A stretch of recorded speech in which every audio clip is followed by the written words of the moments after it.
మాటలు రావట్లా. భువన, సురేందర్ రెడ్డి, జానకి వాళ్ళ పాప. ఆమె BTech data science final year Mohan Babu university. ఇంకో నెల 2 నెలలు అయితే తన ఇంజనీరింగ్ మొత్తం అయిపోతుంది.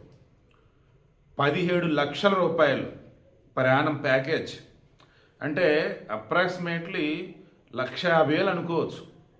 ఏంటి 6,30,000 1,40,000 పర్ మంత్ జీతం. బీటెక్ అయినటువంటి ఒక అమ్మాయికి నెలకి 1,30,000 జీతం అంటే మాటలా ఎంత టాలెంట్ ఉండాలి. ఎస్, 96% ఆమెకి స్కోరు. అంత వెల్ ఎడ్యుకేటెడ్.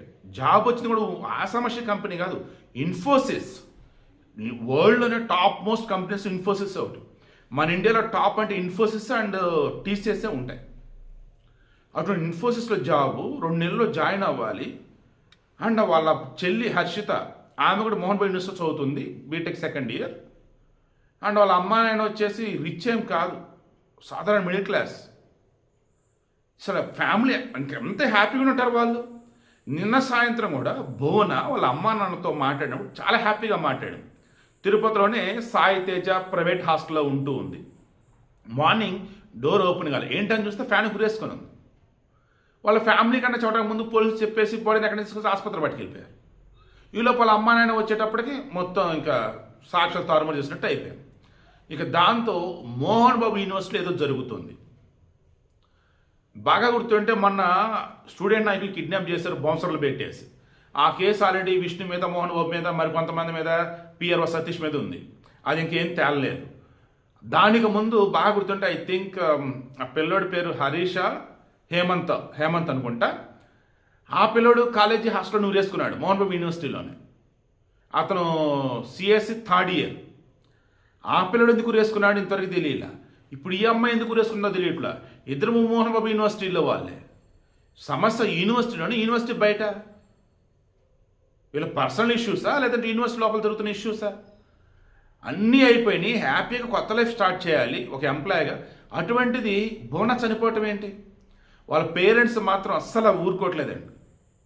ఇప్పటికైనా పోలీసులు ప్రాపర్గా ఇన్వెస్టిగేషన్ చేసి మోహన్ బాబు యూనివర్సిటీ ఏమవుతుందో తేల్చండి. కనిపించిన శక్తులు అక్కడ ఏమైనా ఉన్నాయా? పిల్లలను భయభ్రాంతులకు గురి చేస్తున్నారా? పిల్లల్ని హెరాస్ చేస్తున్నారు? ఇవన్నీ బయటపడాలంటున్నారు. ఒకప్పుడు విద్యానికేతనం ఉన్నప్పుడు ఎంతో గొప్ప పేరు. మోహన్ బాబు యూనివర్సిటీగా మారిన తర్వాత ఎన్ని కాంట్రవర్సీలు, ఎన్ని నిందలు. అసలు మనోజ్ నెత్తున ముత్తుకుంటుంది ఇదే. అక్కడ తేడా జరుగుతుంది, ప్రాపర్గా లేదు అని. ఇప్పటికైనా నారా లోకేష్ గారు, చంద్రబాబు గారు, పవన్ కళ్యాణ్ గారు దయతెలిచి ఆ విద్యార్థుల కోసం అన్న చదువుల తల్లిని అంతా కూడా గౌరవించాలన్నప్పుడు, ఆ చదువుల తల్లి ఉన్నటువంటి ఆ విద్యాలయంలో విద్యార్థులు బాగుండాలన్నా, వాళ్ళ తల్లిదండ్రులు సంతోషంగా ఉండాలన్నా అక్కడ ప్రాపర్గా విచారణ జరిపించండి. ఫీజులు కానీ, మెయింటెనెన్స్ కానీ, ఫ్యాకల్టీ కానీ, రిమైనింగ్ అవుటర్స్ ఎవరైనా వస్తున్నప్పుడు ఏంటని కానీ, సీనియర్స్ కానీ, జూనియర్స్ కానీ, అల్యూమిని ప్రీవియస్ వాళ్ళు కానీ మొత్తం కలగలిపినప్పుడు అసలు అక్కడ సమస్య ఏంటి దయచేసి అది తేల్చండి. భువన మరణం మాత్రం నన్ను నిజంగా కలిచివేసింది. అసలు 96% అండి. 17 లక్షల ప్యాకేజ్ అండి. 2 నెలలు అయితే కాలేజ్ అయిపోయింది అండి. ఎంత దారుణం అండి అసలు. ఆత్మహత్య మహాపాపం.